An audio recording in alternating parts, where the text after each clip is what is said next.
Vencendo a ansiedade.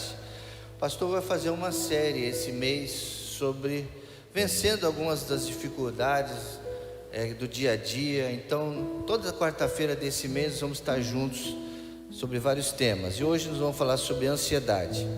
Então, vamos abrir as nossas Bíblias em 1 Pedro capítulo 5, versículos 5 a 11. Carta do apóstolo Pedro, primeira carta, capítulo 5, verso 5.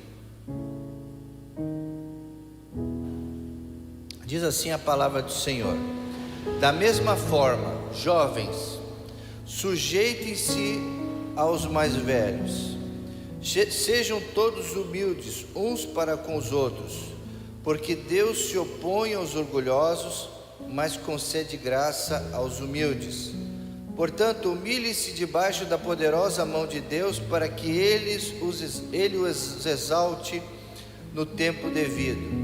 Lancem sobre Ele toda a sua ansiedade, porque Ele tem cuidado de vocês. Estejam alertas e vigiem. O diabo, o inimigo de vocês, anda ao redor como leão, rugindo e procurando a quem possa devorar. Resistam-lhe, permanecendo firmes na fé, sabendo que os irmãos que vocês têm em todo o mundo estão passando pelos mesmos sofrimentos.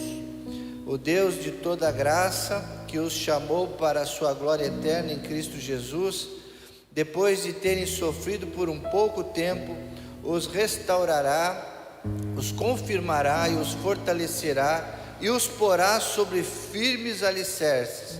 A Ele seja o poder para todo sempre. E a igreja diz: amém, amém. Que Deus então abençoe esta noite. Obrigado, irmão.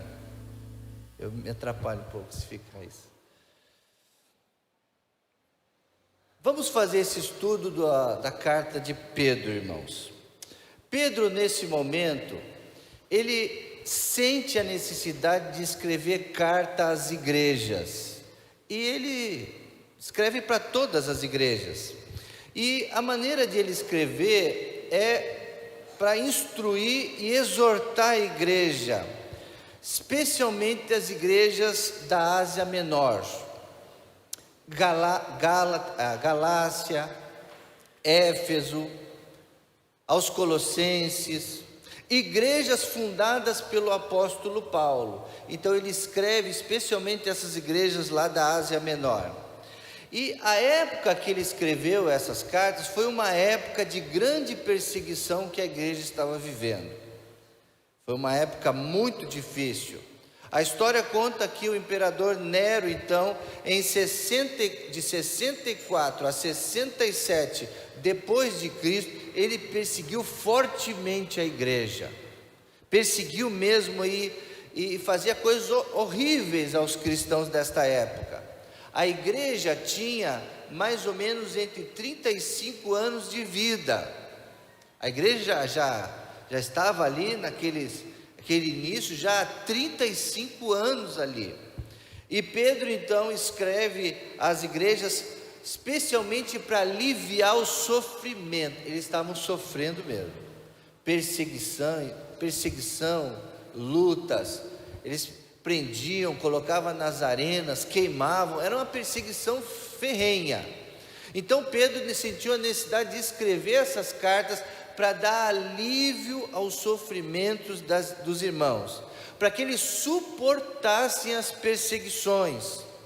E logo depois, isso aconteceu logo depois do próprio martírio do apóstolo Paulo e também dos Silas. Foram mortos, foram decapitados, Paulo e Silas, e a igreja ficou encolhida, porque eles ficaram com muito medo. Se mataram Paulo, se mataram Silas, vão nos matar também.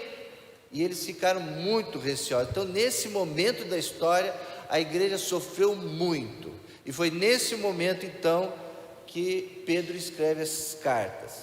Primeiro, se você olhar aí no início do capítulo 5, dá uma volta uma página aí, você vai ver no capítulo 5, que Pedro primeiro ele escreve aos presbíteros.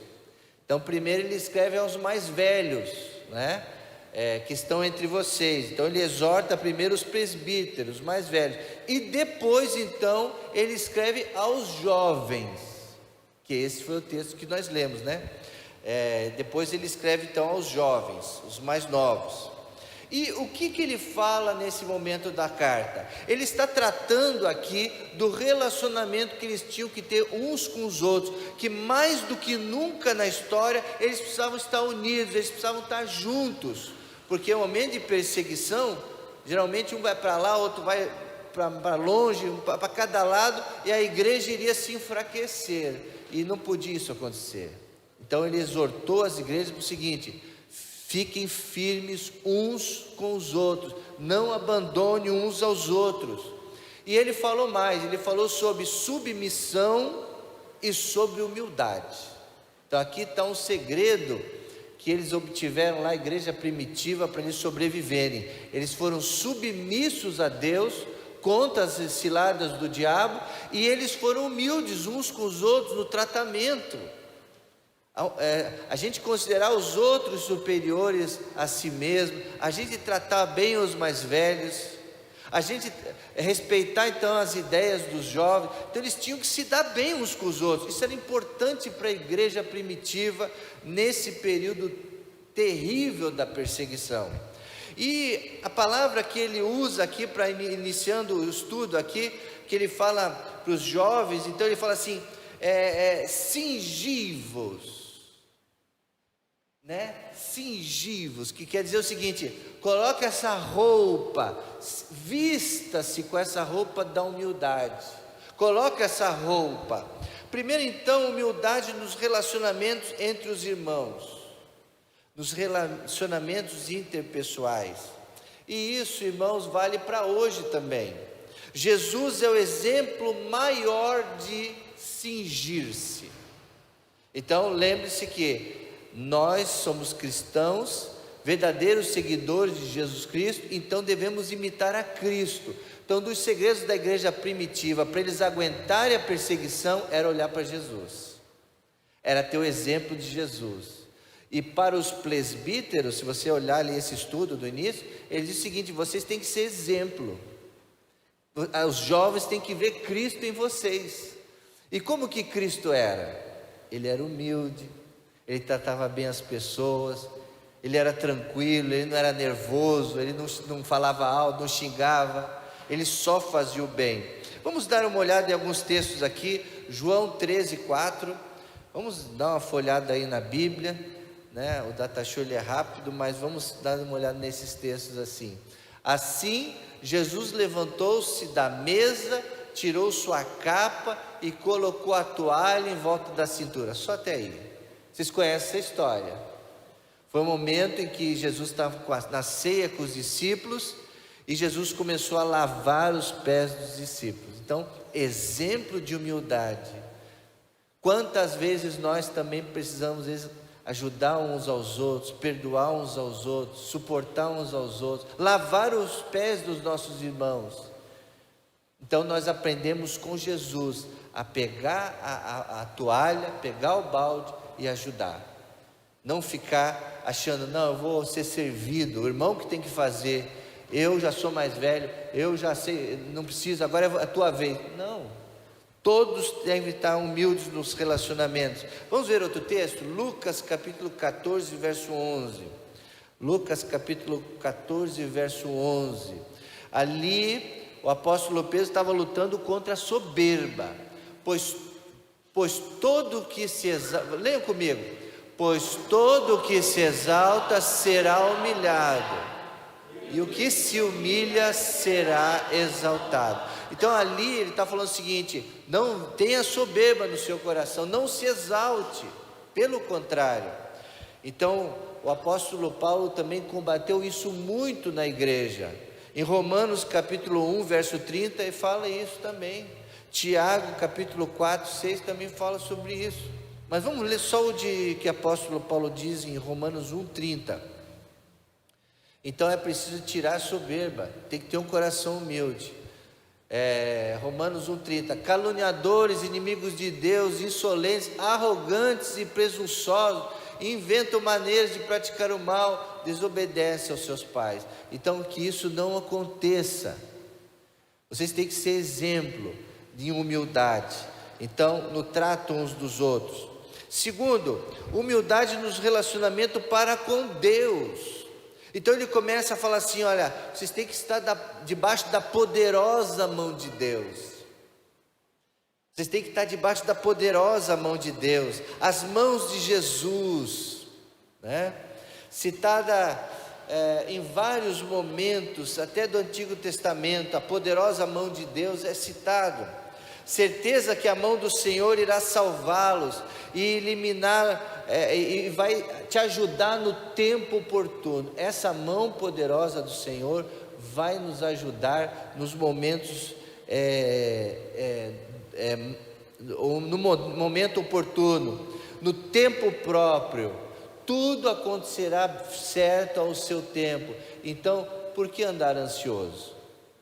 Se nós estamos debaixo da poderosa mão de Deus que faz tudo certo ao seu tempo.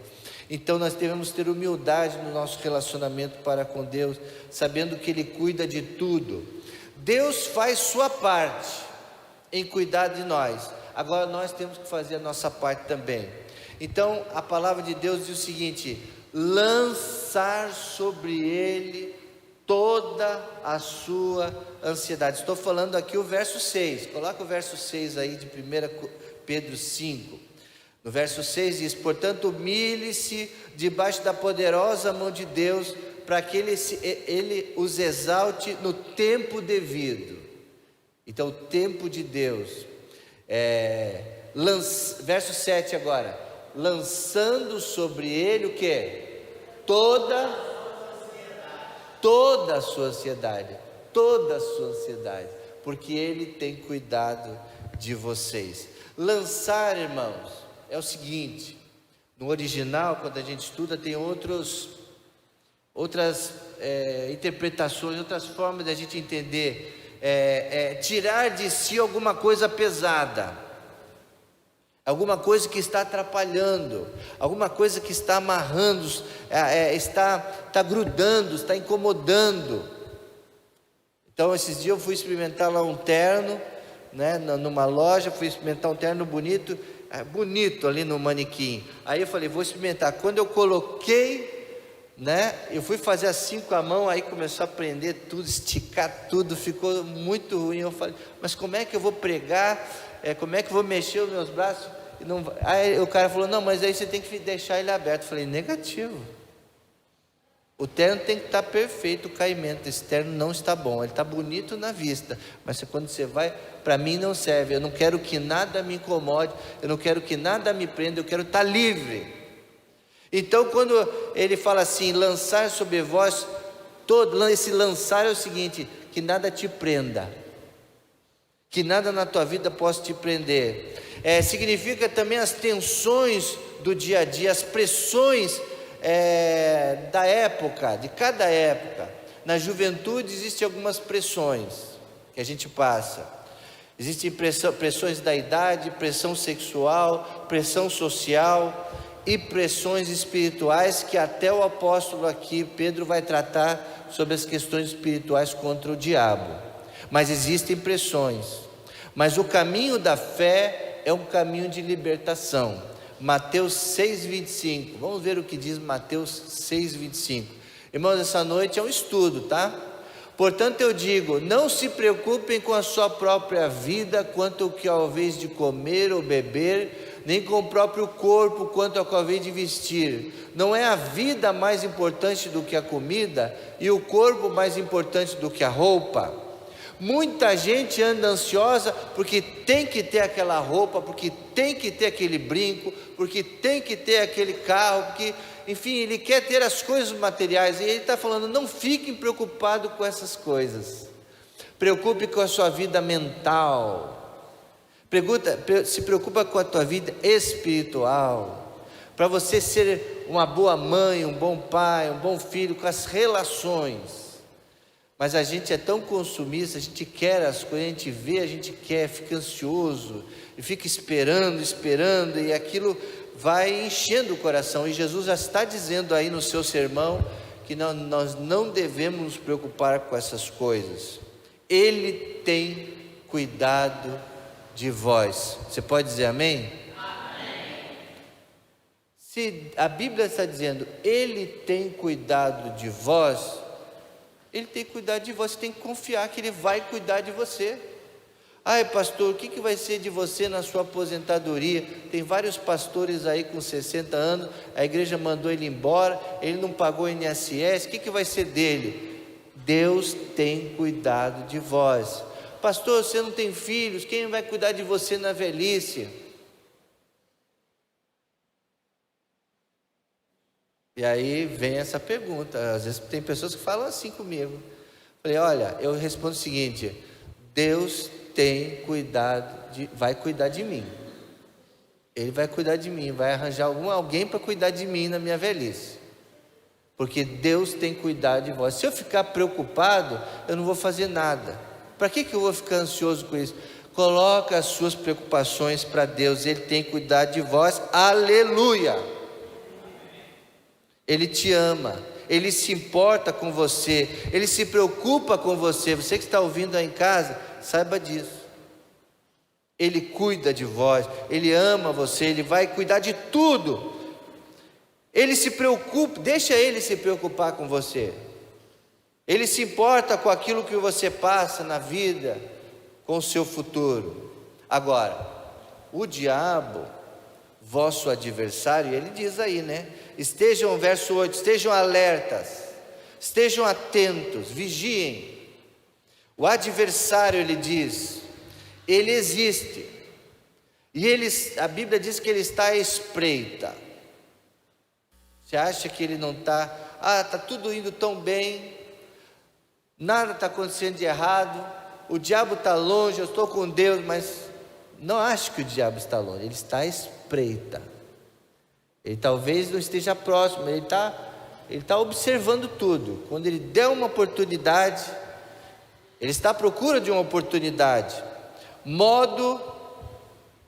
modo que ele se movimenta, como é que ele tem estratégias, ele tem métodos, e ele aí diz, né? O inimigo está ao redor de vocês como leão rugindo a quem possa devorar.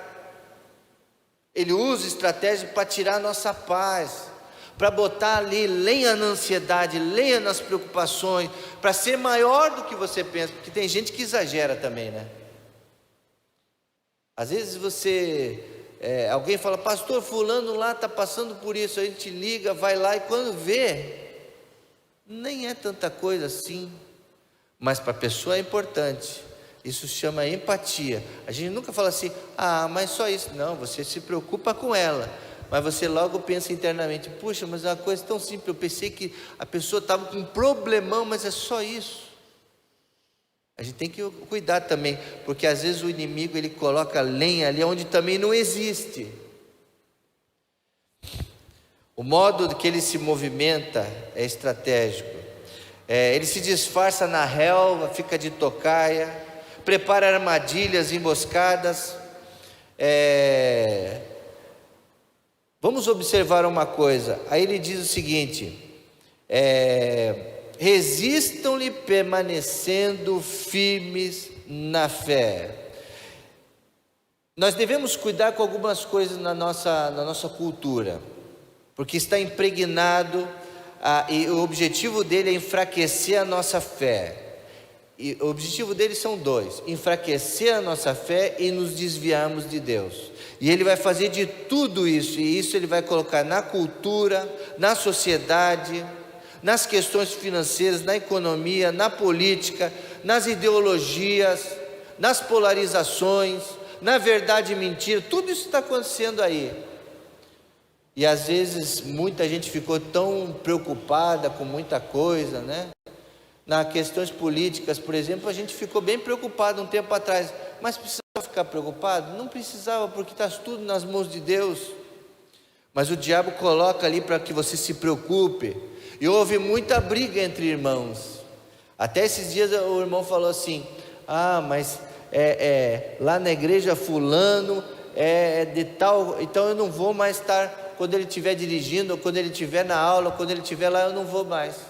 Aí ela colocou na mente lá um prego do diabo ali. Ai, se aquele irmão tiver a preocupação, porque ele é do outro, não tem do outro, ele é crente, ele é irmão em Cristo, para que ficar preocupado com isso? Isso é coisa que o inimigo vai colocando para nos distanciar. Então cuidado com as estratégias que o inimigo coloca. A solução é: resistam-lhe, permanecendo firme na fé, sabendo que os irmãos que vocês têm em todo o mundo estão passando pelos mesmos sofrimentos. Vamos lembrar no contexto que eles estavam lá em momento de perseguição. Nero estava prendendo os cristãos e matando. Então ele diz: fiquem firmes na fé. E os verbos que ele usa no capítulo 10 é o seguinte. Vamos analisar o verso 10 agora. O verso 10 ele coloca alguns verbos. A sequência dos verbos é muito eloquente.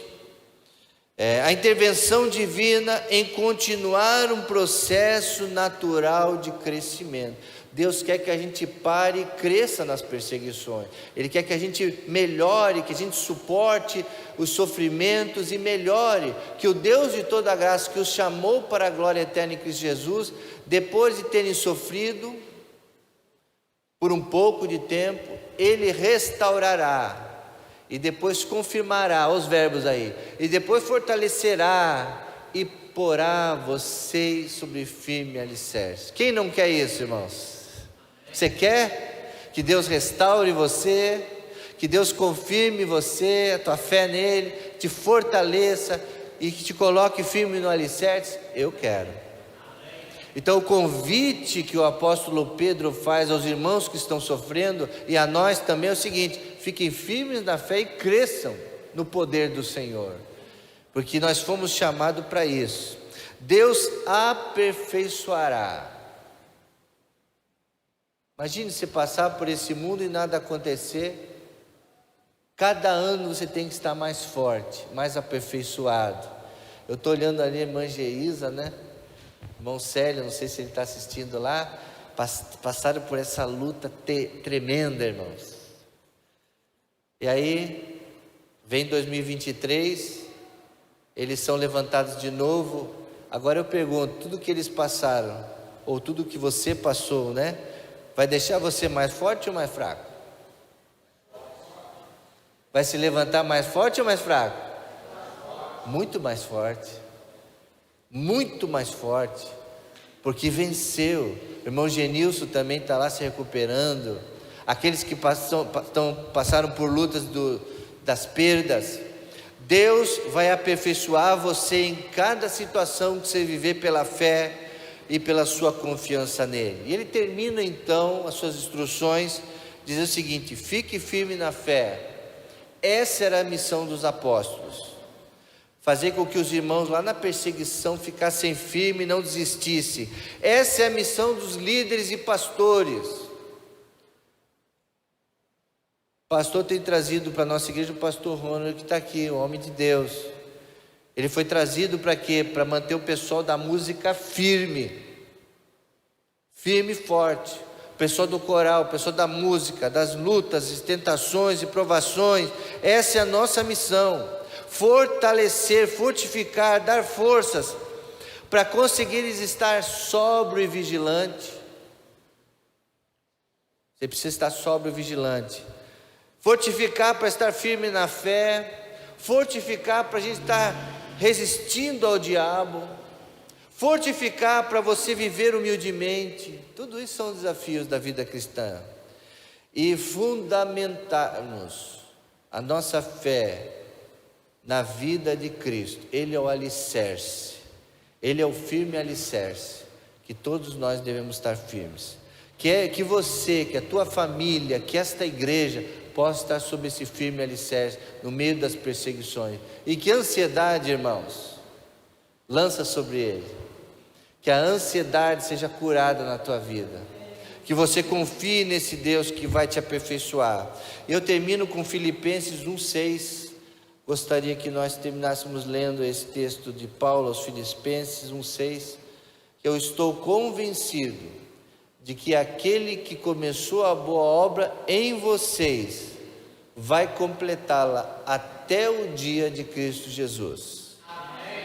Até o dia que Ele voltar ou que você for, que a tua vida esteja completa, firme, forte, fortalecida na fé em Jesus Cristo. E aí você vai vencer tudo e não terá ansiedade. E se tiver ansiedade, coloque-a diante do Senhor. Coloque, que Ele tem cuidado de vós. Que Deus vos abençoe. Amém, queridos irmãos? Amém. Vamos agora estar orando, irmãos. E nesse momento eu quero pedir, já enviaram todos os pedidos agora, mas feche seus olhos agora. Vamos colocar diante de Deus essa palavra. Existe alguém que está aqui passando por uma grande tribulação? Tem gente que fica tão ansioso que não dorme à noite, não come direito, fica com gastrite. E já aconteceu isso comigo já. O estômago ficou revirado, a tua digestão, não vai no banheiro,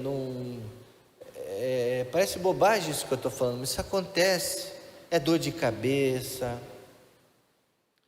Esse é o momento de você colocar diante do Senhor a tua ansiedade. Receba essa palavra esta noite e ore ao Senhor entregando tudo agora.